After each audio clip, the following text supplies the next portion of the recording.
செங்கல்பட்டு தொகுதி சட்டமன்ற தொகுதி நிர்வாகிகள் ஆலோசனை கூட்டம் இங்கே சிங்கப்பெருமாள் கோயில் நடைபெறுது. அது கலந்து கொள்வதா எல்லாரும் வந்திருக்கோம். வேற எதுவும் கேட்கணுமா?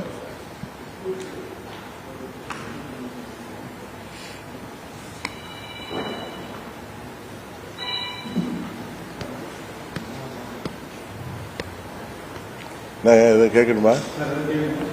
அதிமுக திமுக வந்து ஊழல் பண்றாங்க, இருட்டு கடை அல்வா சொல்றது விமர்சனம் பண்ணாங்க. அதை எப்படி பாக்குறீங்க?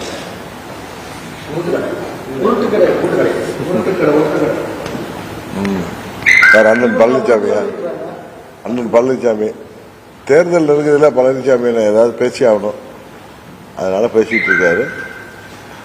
ஆளுங்கட்சியை எதிர்த்து எதிர்கட்சி தலைவர் பேசுகின்ற அழகு மிகவும் நன்றாக இருக்கிறது. அதுக்கு அமைச்சர்கள் கொடுக்கிற பதிலுமே ரொம்ப வேடிக்கையா இருக்கு. சொல்லு.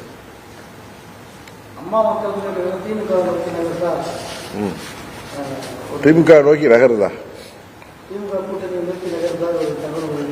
அப்படியா? தகவலுக்கெல்லாம் உங்க யூகங்களுக்கு, தகவல்களுக்கு, செய்திகளுக்கெல்லாம் நான் பதில் சொல்ல முடியாது. அவர்கள் ஆசை அப்படி இருந்தா அதுக்கு நான் பொறுப்பாக முடியாது. சொல்லுங்க.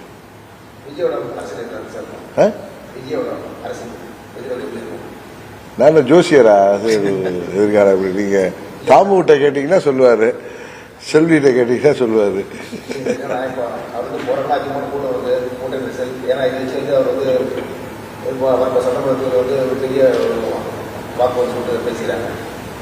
பேசிக் கொள்கிறார்கள், சொல்கிறார்கள், சொல்லப்படுகிறது.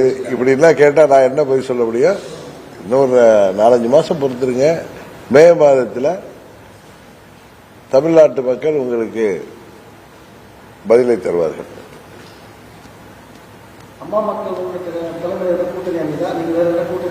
கொஞ்சம் பொறுமையா இருக்கு சார், எல்லாம் தெரிய வரும். அப்படி இன்னும் டைம் இருக்கு. நாங்கள் கூட்டணியில் செல்கிறோமா அல்லது எங்கள் தலைமையில் கூட்டணி அமைகிறதா என்பதெல்லாம் உங்களுக்கு பொங்கல் நேரத்தில் தெரிய வரும். சொல்லுங்க.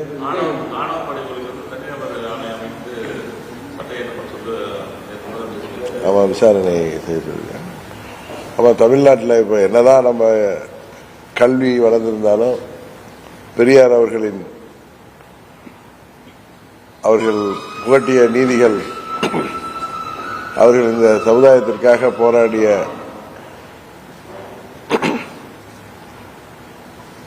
பெரியார் போன்ற தலைவர்களின் எண்ணங்கள் தமிழ்நாட்டிலே நிறைவேற்றப்பட்டு வந்தாலும் இது போன்ற ஆணவ படுகொலைகள் இன்னும் தமிழ்நாட்டில் இருக்கத்தான் செய்கிறது. அதற்கு எதிராக நீதிபதி தலைமையில் விசாரணை அமைத்து சட்டம் இயற்றப்படுவது வரவேற்கத்தக்கது. விஜய் இப்போ வந்து கரூர்ல வந்து மக்களை பாதிக்கப்பட்ட மக்கள் அதுக்கப்புறம் முற்றிலுமாக இல்லைன்னு சொல்லிட்டாங்க. அவர் வாட்ஸ்அப் அவங்க வீடியோ கால் மூலியமாக தான் பேசினார். மக்கள் நேரத்தை சந்திக்கல அப்படின்னு சொல்லி பாதிக்கப்பட்டாரு. அவங்க நிர்வாகிகளே ஒரு குற்றச்சாட்டு வச்சிருக்காங்க. அப்படியா? அதுக்கு அவர் தான் பதில் சொல்லணும்.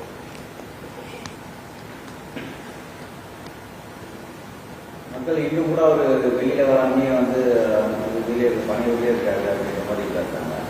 அது எப்பதான் அவர் வந்து அரசியல் பண்ண போறாரு, மக்கள் சந்திக்க போறாரு அப்படின்ற ஒரு உரையை கொண்டாரு. அவங்க வட்டாரத்திலேயே பேசியிருக்காங்க. இதுக்கெல்லாம் நீங்க திரு விஜய் அவர்கள்ட்ட கேள்வி பாக்குறப்ப கேட்டாதான் அவர் பதில் சொல்லாதான் சரியா இருக்கும்.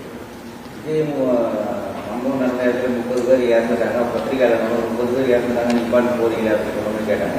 அப்பவே எந்த பதிலும் சொல்லாத இப்ப என்ன பதில் சொல்ல போறாரு அப்படின்றது ஒரு எதிர்பார்ப்பு இருக்கு.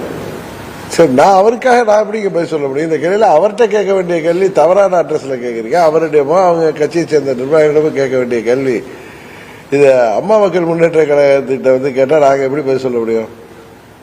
சென்னையில வந்து மழை பெய்ஞ்சா பாதாள சாக்கடை தண்ணி வந்து திட்டம் முடிஞ்சிருச்சு, தண்ணி தேங்காதுன்னாங்க. நான் சென்னையில குறிப்பிட்ட பல்வேறு இடத்துலையும் தொலைத்தொழில் சரி, வேலை செய்ய வேண்டியது தண்ணி சேர்ந்து அதை எப்படி சார் இல்ல, பாதாள சாக்கடை திட்டங்கள் இது மாதிரி டிரைனேஜ் ஸ்கீம்ஸ் எல்லாம் அரசாங்கம் செய்து கொண்டுதான் இருக்கிறார்கள். இருந்தாலும் கடுமையான மழை பொழிகின்ற பொழுது ஒரே இடத்துல வந்து பல சென்டிமீட்டர் மழை பெய்கின்ற பொழுது நீங்க சொல்ற மாதிரி தண்ணீர் தேங்கி அப்பொழுது பிறகு வெளியேறுகின்ற சூழ்நிலை இருக்கு. அரசாங்கம் இதை கவனமாக பார்த்து அந்த திட்டங்களை சரியாக நிறைவேற்ற வேண்டும். பருவமழையை தொடங்கல, இந்த மழைக்கே வந்து தண்ணீர் தண்ணி 90% பணி முடிஞ்சிருச்சு. மேயர் என்ன சொல்றாங்கன்னா தண்ணியே தேங்காது சென்னையில் அப்படிங்கிறாங்க. இந்த நவம்பர் மழை ஆரம்பிக்கிறதுக்கு தண்ணி தேங்குதில்லை. இல்லை, இப்பவே பருவமழை ஆரம்பித்து விட்டது தானே சொல்றாங்க. 16ஆம் தேதியிலேருந்து ஆரம்பிக்கும். இப்போ 18ஆம் தேதியிலேருந்து ஐப்பசி மாதமே தொடங்குது. மேயர் சொல்வதெல்லாம் நம்ம பெருசாக எடுத்து வேணாம். பிராக்டிக்கலா என்ன நடக்குதுன்னு பார்ப்போம். அதை வைத்து தமிழ்நாட்டு மக்கள், சென்னை மக்கள் இந்த தேர்தலில் பதில் சொல்ல போறோம். அதெல்லாம் தை மாதத்துக்கு பிறகுதான், பிப்ரவரி மாதம் ஆகிவிடும்.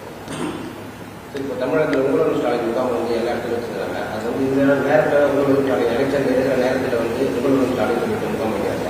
இது வந்து இந்த முகாம் வந்து மக்களுக்கு பயன்பெறுமா? அது எப்படி சார் பொறுத்திருந்து பார்ப்போம் பயன் தருதான்னு. இல்லைன்னா அதை பற்றி நான் எனது கருத்தை சொல்றேன். டிசம்பர் 15ஆம் தேதியிலிருந்து மகளிர் எலெக்ஷன் தேர்தல் வரதுனால இல்ல, இப்ப மகளிருக்கு விட்டு போன மகளிர்களுக்கெல்லாம் எல்லோருக்கும் உதவித்தொகை வழங்கப்படும் என்று அரசாங்கம் அறிவித்ததை நானும் பார்த்தேன். அது மாத்திரம் இல்ல, அரசு ஊழியர்கள், ஆசிரியர்கள், பகுதி நேர ஆசிரியர்கள், போக்குவரத்து தொழிலாளர்கள் மற்றும் மின்சாரத்துறை ஊழியர்கள், மாற்றுத்திறனாளிகள், விவசாயிகள், மாணவர்கள், இளைஞர்கள் என அனைவருக்கும் தேர்தலுக்கு முன்பு 21 சட்டமன்ற பொதுத் தேர்தலுக்கு முன்பு திமுக கொடுத்த வாக்குறுதிகள் அனைத்தையும் நிறைவேற்ற வேண்டும் என்பதுதான் தமிழ்நாட்டு மக்களின் எதிர்பார்ப்பு. அதை நிறைவேற்றினால்தான் அவர்கள் தைரியமாக வருகின்ற சட்டமன்ற பொதுத் தேர்தலின் போது மக்களை சந்திக்க முடியும். தொடர்ந்து தூய்மை பணியாளர்கள் வந்து ஆர்ப்பாட்டத்தில் போராட்டத்தில் ஈடுபட்டுட்டே இருக்கிறாங்க. அரசு வந்து அதில் கவனம் செலுத்தாமல் அவங்களை கைது செய்த நடவடிக்கையிலேயே ஈடுபட்டு வராங்க.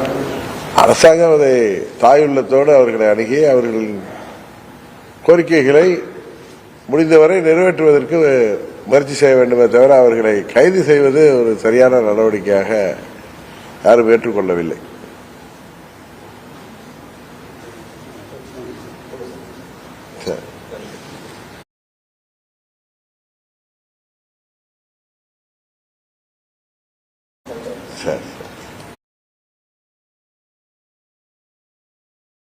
நல்லா கேட்டீங்க, அருமையா கேட்டீங்க. நம்ம சில கேள்விகளுக்கெல்லாம் நம்ம பதில் சொல்ல முடியாது. இன்னொரு கட்சி நடவடிக்கை போட்டு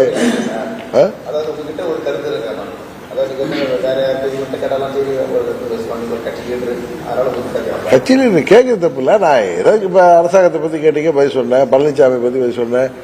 அவரு விஜய் ஏன் வெளியில வரல போகல அப்படின்னு நீங்க கேட்கிறப்ப அது அந்த கேள்விக்கு நம்ம பதில் சொன்னா நல்லா இருக்காதுல்ல. அது ஒரு புதிய கட்சி.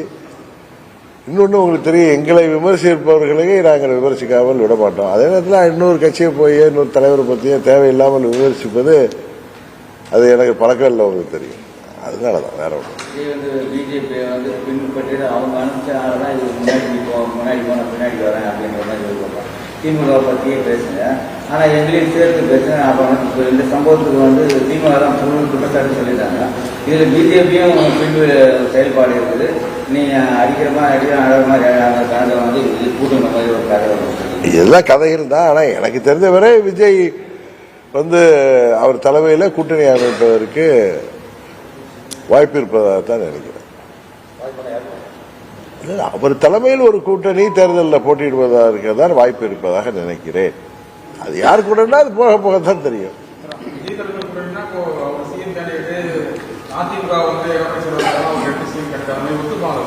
சார் எனக்கு அதெல்லாம் தெரியாது சார். இப்ப தமிழ்நாட்டில் 4 கூட்டணிகளுக்கு 4 முனை போட்டி இருக்குன்னு சொல்றேன். திமுக தலைமையிலான கூட்டணி, என்டிஏ கூட்டணி, விஜய் தலைமையிலான ஒரு கூட்டணி, அதுபோல நண்பர் சீமான் அவர்கள் தனித்தே நிற்பேன்னு 4 முனை போட்டி உருவாகும். இதை தாண்டி நீங்க கேட்டது மாதிரி எதிர்பாராத கூட்டணிகள் உருவாவதற்கு வாய்ப்பு இருக்கு அப்படின்னு தான் நான் சொல்றேன். இதுல அவரை இவரை ஏத்துக்குவாரா இவரை அவரை. ஆனா பழனிசாமி பேசுவதை பார்த்தா அவரு தேர்தலில் தங்களால் சோபிக்க முடியாது தனது தலைமையில அப்படிங்கிறத உணர்ந்து அவர் விஜய் அவர்களுக்கு கூட்டணி அழைப்பு விடுவது பிள்ளையார் சொல்லி போட்டாங்க. அவங்க யாரோ 2 பேர் இவங்க கட்சிக்காரங்களே, பழனிசாமி அவர் கட்சிக்காரர்களே கொடியை ஆசிரித்து விட்டு, ஏன்னா பார்த்தவங்களாம் அந்த டிஷர்ட் ஏடிவிங்க டிஷர்ட் போட்டிருக்கிறத தொலைக்காட்சிகளே பார்த்தோம். அவர் விஜய் தலைமையை ஏற்றுக்கொண்டு செய்வதற்கு முயற்சி செய்கிறாரோ இந்த தேர்தலில் அப்படிங்கிற ஒரு எண்ணம் தோன்றுகிறது.